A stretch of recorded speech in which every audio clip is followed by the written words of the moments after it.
une introduction générale. On va définir les différents aspects de cloud computing. Après, on va définir davantage ou bien on va discuter davantage les différents services offerts par la plateforme ou bien par la technologie des cloud computing.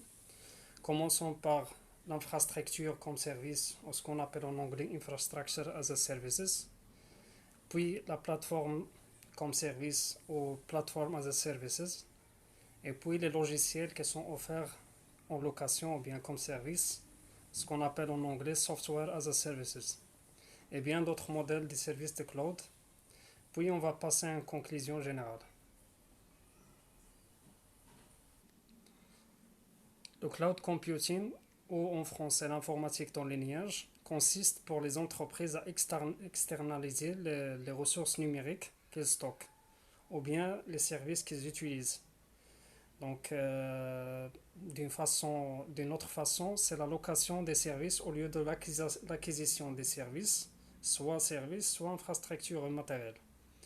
Donc, servent, ces ressources serveurs offrent des capacités de calcul, de stockage logiciel, de messagerie électronique, de paiement et bien d'autres services. Ces services sont mis à disposition par des sociétés tierces, c'est-à-dire ce sont des services qui sont vendus par des sociétés. Ça évite pour les sociétés de les avoir et d'investir dedans.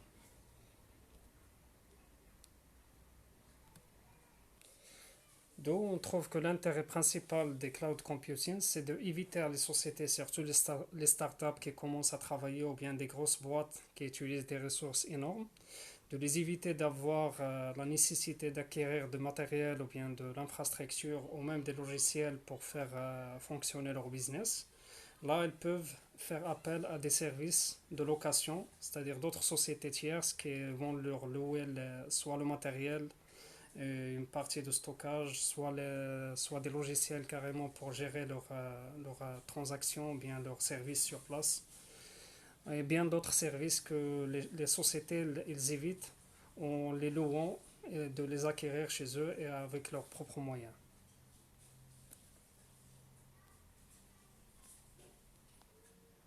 Tout ça nous fait comprendre que la cloud computing elle va faire une révolution dans l'intégration du numérique au sein des sociétés, surtout avec sa capacité d'élargir l'accès à la numérisation. Donc les sociétés, au lieu qu'elles achètent une infrastructure qui coûte énormément d'argent et des fois elles n'utilisent qu'une partie, elles ont maintenant le droit d'accéder à travers des services de location qu'elles payent comme à l'utilisation et pas un paiement ou bien un gaspillage dans une infrastructure qui ne va pas servir dans l'ensemble.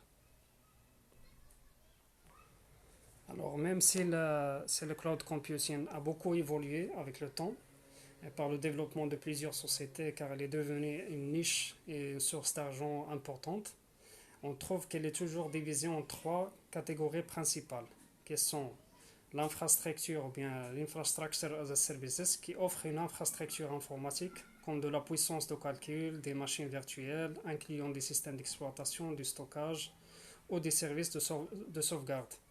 Puis on trouve la plateforme as a services qui fournit une plateforme de développement et ou d'exécution intégrée reposant sur un catalogue de composantes logicielles techniques standardisées dont l'infrastructure sous-jacente est transparente pour l'utilisateur.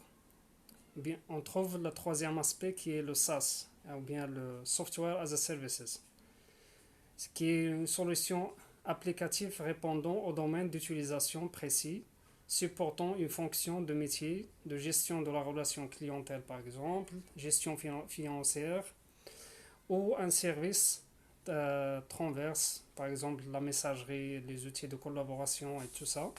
Pour comprendre l'ensemble, donc il y a un fameux, bien un exemple qui circule dans plusieurs présentations, c'est la préparation des pizzas.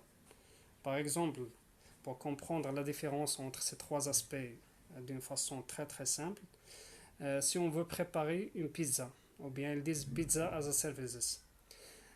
Si moi je vais préparer tous les ingrédients, je vais préparer la table, je vais manger, je vais préparer les boissons qui vont avec, Ça, ce n'est pas du cloud computing. Ça, c'est l'acquisition totale. C'est-à-dire que c'est moi qui ai tout. J'ai les ingrédients, j'ai le four pour faire cuisiner, j'ai les boissons, j'ai tout. J'ai la table à mettre.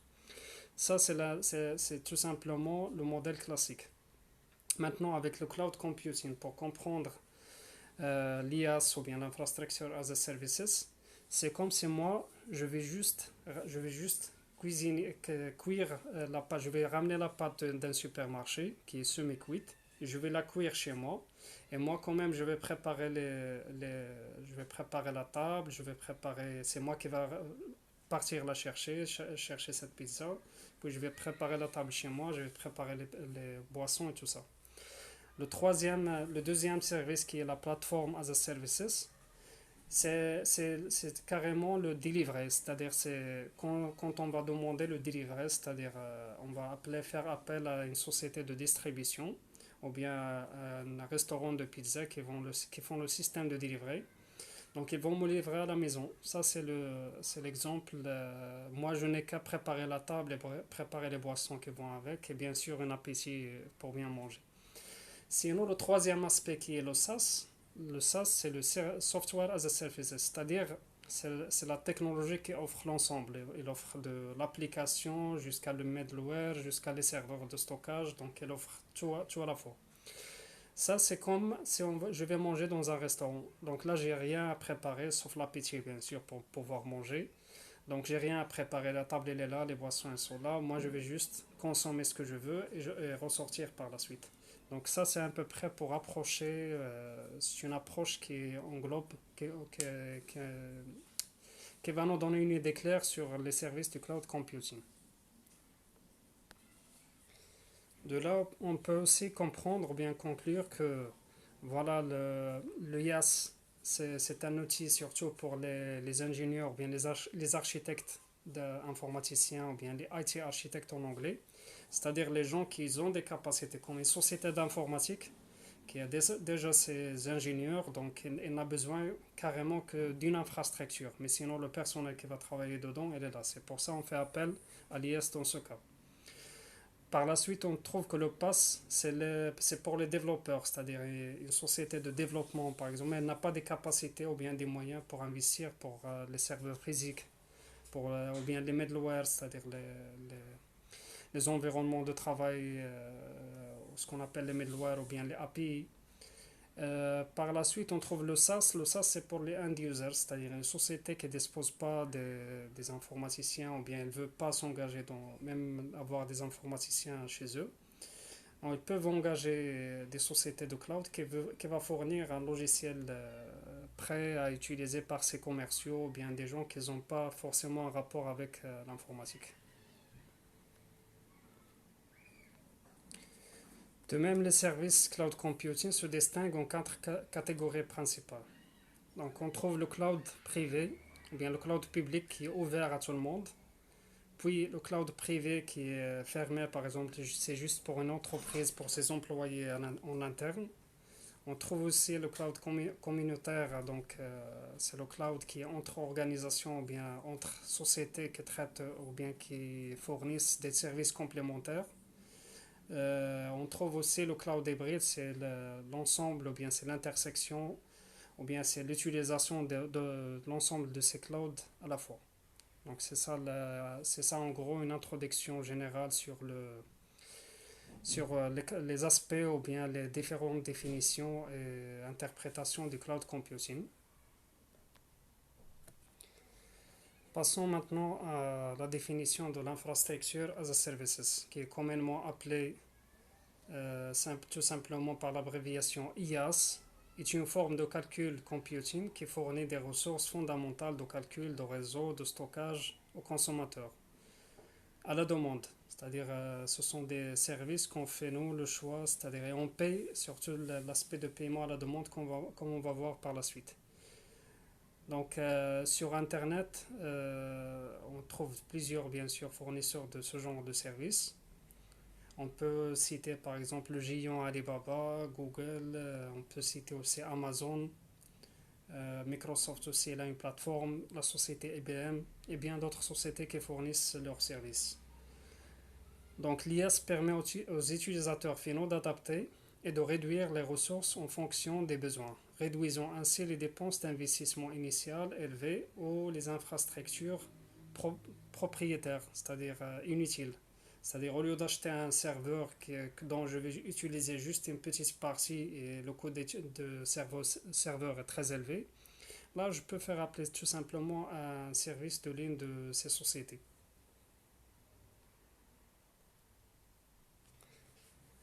Donc les fournisseurs d'infrastructures en tant que service proposent un stockage sur des serveurs virtuels, comme le cas par exemple de Drive de Google ou bien d'autres services. Il y a le Drive aussi de Amazon et de presque toutes les autres, elles ont ces services-là de stockage virtuel.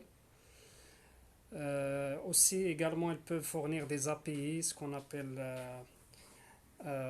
Application Performance Interface, c'est-à-dire ce sont des applications qu'on peut trouver au service des utilisateurs qui peuvent utiliser sans savoir, c'est-à-dire en sachant juste leur utilité, sans rentrer dans leurs détails de développement.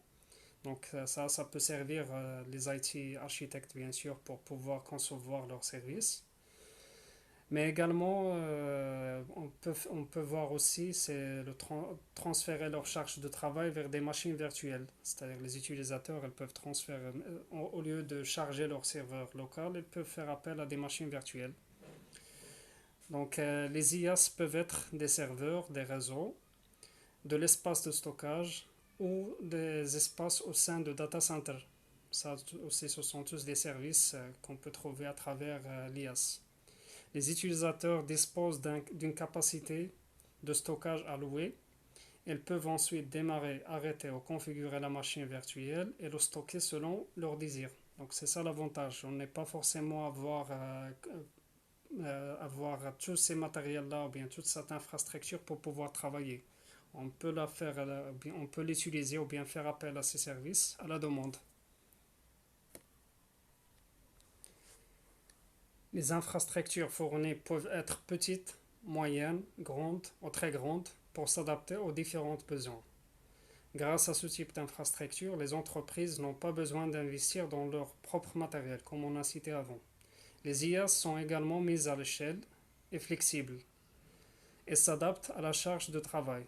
Donc leurs capacités de calcul sont énormes, donc peu importe notre besoin en matière de traitement, ils sont là pour nous assister. Les utilisateurs finaux ou les architectes IT utiliseront les ressources de l'infrastructure sous forme de virtual machines. L'IaaS est destiné principalement aux architectes IT comme on a expliqué avant. Ces architectes qui peuvent concevoir une infrastructure virtuelle,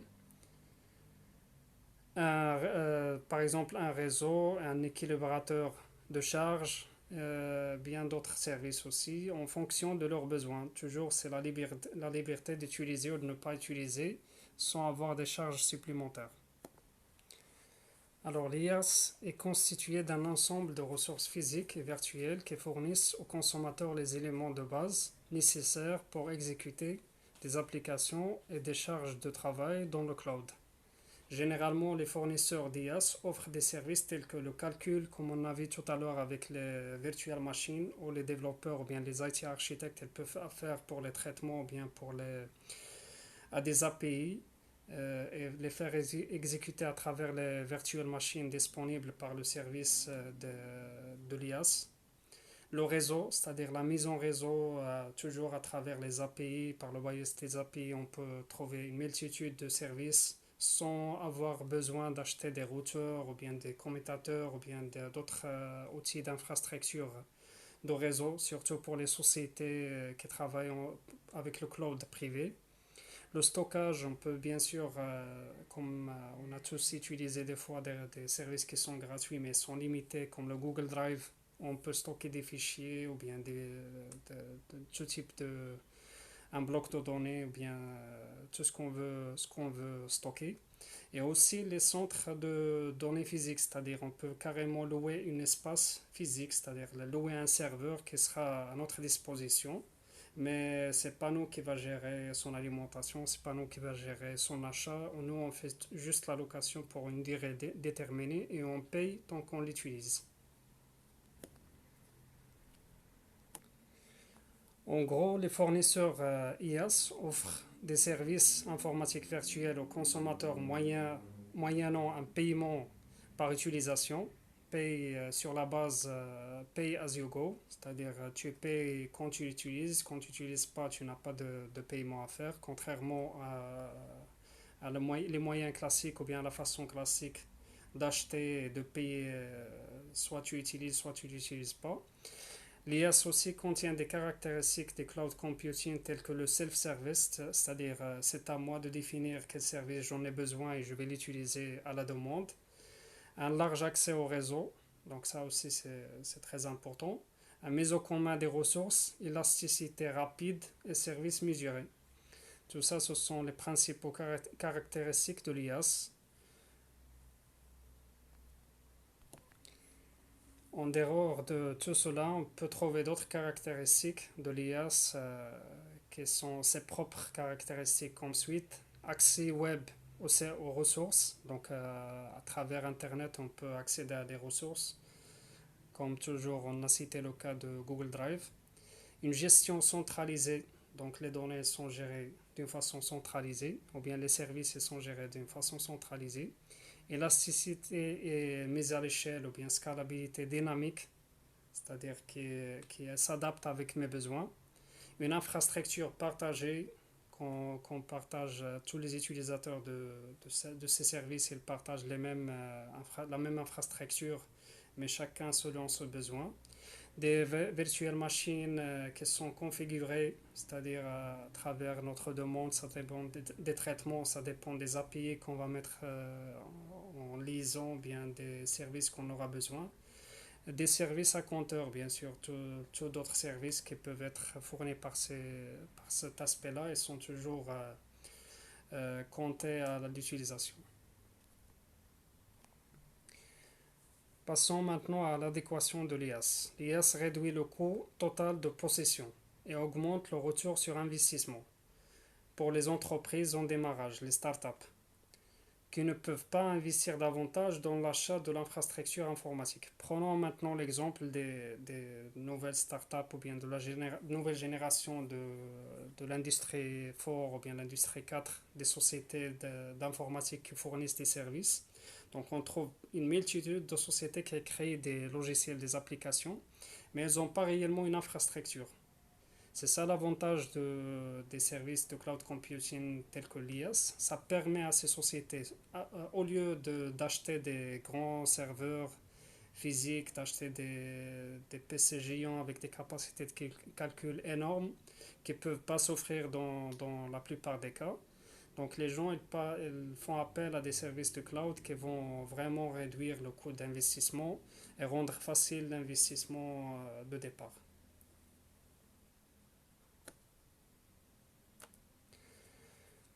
Aussi, l'IaaS peut être utilisé dans les cas ou bien les situations suivantes. Les pics d'utilisation imprévisibles en cours d'utilisation. C'est-à-dire, par exemple, moi j'ai une société, j'ai acheté quelques serveurs, mais au fur de temps, j'ai beaucoup de clients qui accèdent à ma plateforme, donc j'ai plus d'espace. En urgence comme ça, des situations imprévisibles, je peux faire appel tout de suite à la solution la plus rapide qui est on va dire, qui est l'utilisation des services externes moyennant l'IaaS, louer des services à l'externe.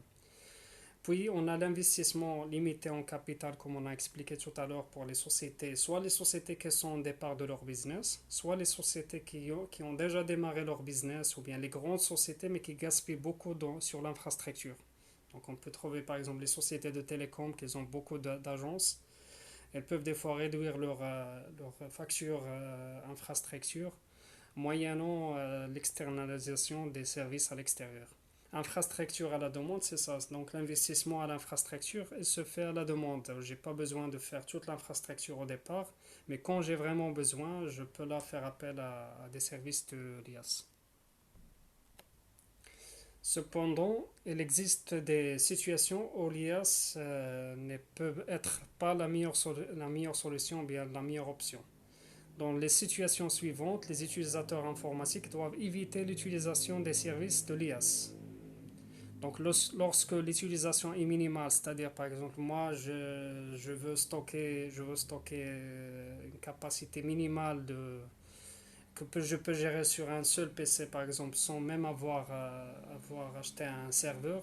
Donc ça, il n'y a pas besoin, j'ai pas besoin de faire vraiment appel à des services qui vont me coûter plus cher que mes propres moyens. Lorsqu'une meilleure performance est requise, c'est-à-dire quand je veux vraiment que mes services seront contrôlés à 100%, par exemple les délais de réponse sur les emails, les services personnalisés, tout ça, c'est demande des performances à haut niveau, donc je dois avoir le contrôle là-dessus. Quand il y a besoin de plus de contrôle sur l'infrastructure physique, donc c'est-à-dire par exemple j'ai besoin de vraiment veiller sur des informations qui sont très importantes et je ne peux pas vraiment risquer à mettre des serveurs ou bien de donner les informations de mes clients en tant que société ou bien d'une agence ou bien d'un clinique. Je ne peux pas risquer à fournir des informations qui seront attaquées ou bien qui seront volées ou bien qu'il y a un risque sur la partie physique. Donc là, je dois avoir mes propres moyens. Lorsque la conformité de réglementation ne permet pas l'hébergement hors site, par exemple, il y a des règlements de de confidentialité ou bien d'éthique d'utilisation, ou bien il y a des règlements de loi qui sont très sévères par rapport à l'acquisition ou bien le traitement surtout des données personnelles. Donc quand on a une obligation ou bien un article de loi qui interdit l'externalisation de ce genre de service, là il faut bien sûr respecter la loi et ne pas avoir créé des problèmes au lieu de trouver des solutions. Passons maintenant à un aperçu sur les avantages de l'IaaS. Étant l'un des modèles de services importants du cloud computing, l'IaaS offre de nombreux avantages aux utilisateurs informatiques. Voici les avantages offerts par l'IaaS.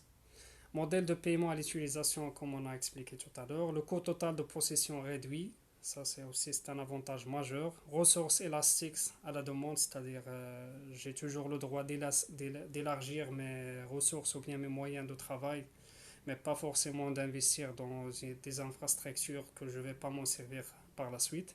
Meilleure utilisation des ressources, donc j'utilise vraiment ce que j'en ai besoin, donc il n'y a pas de gaspillage sur la partie infrastructure. Prendre en charge l'informatique verte, c'est-à-dire je ne vais pas gaspiller de l'énergie pour un serveur dont je ne vais pas utiliser totalement, je vais juste utiliser une partie, donc ça rentre dans l'informatique ou bien dans l'économie verte en général.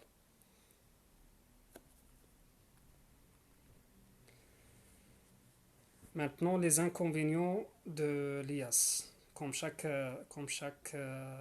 service technologique, elle a des avantages et des inconvénients. Donc, on peut trouver en tête de ces problèmes, il y a les risques de sécurité. Les risques de sécurité, comme on a cité tout à l'heure, soit la sécurité physique du matériel. Donc, si on ne sait pas vraiment le niveau de sécurité à l'agence ou bien à la société qui va nous louer ces services. Et même des grandes sociétés elles peuvent avoir des problèmes comme ce qu'on a vu récemment mardi dernier. Donc, il y avait une coupure d'Internet dans le monde. C'était par un problème de sécurité qui est intervenu, qui a empêché le fonctionnement d'Internet dans une société, des grandes sociétés qui fournissent des services de cloud, qui est Fastly. Voilà, on peut trouver aussi des problèmes d'interportabilité, c'est-à-dire pour mobiliser mes ressources, mobiliser mes données, bien sûr.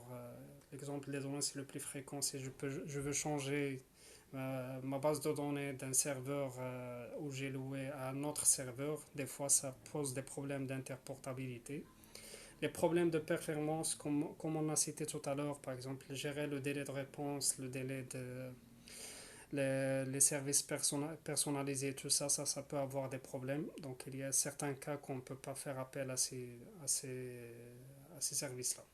Donc il est mieux trouver d'autres solutions, soit par ses propres moyens, ou bien les autres solutions, les autres services qu'on va voir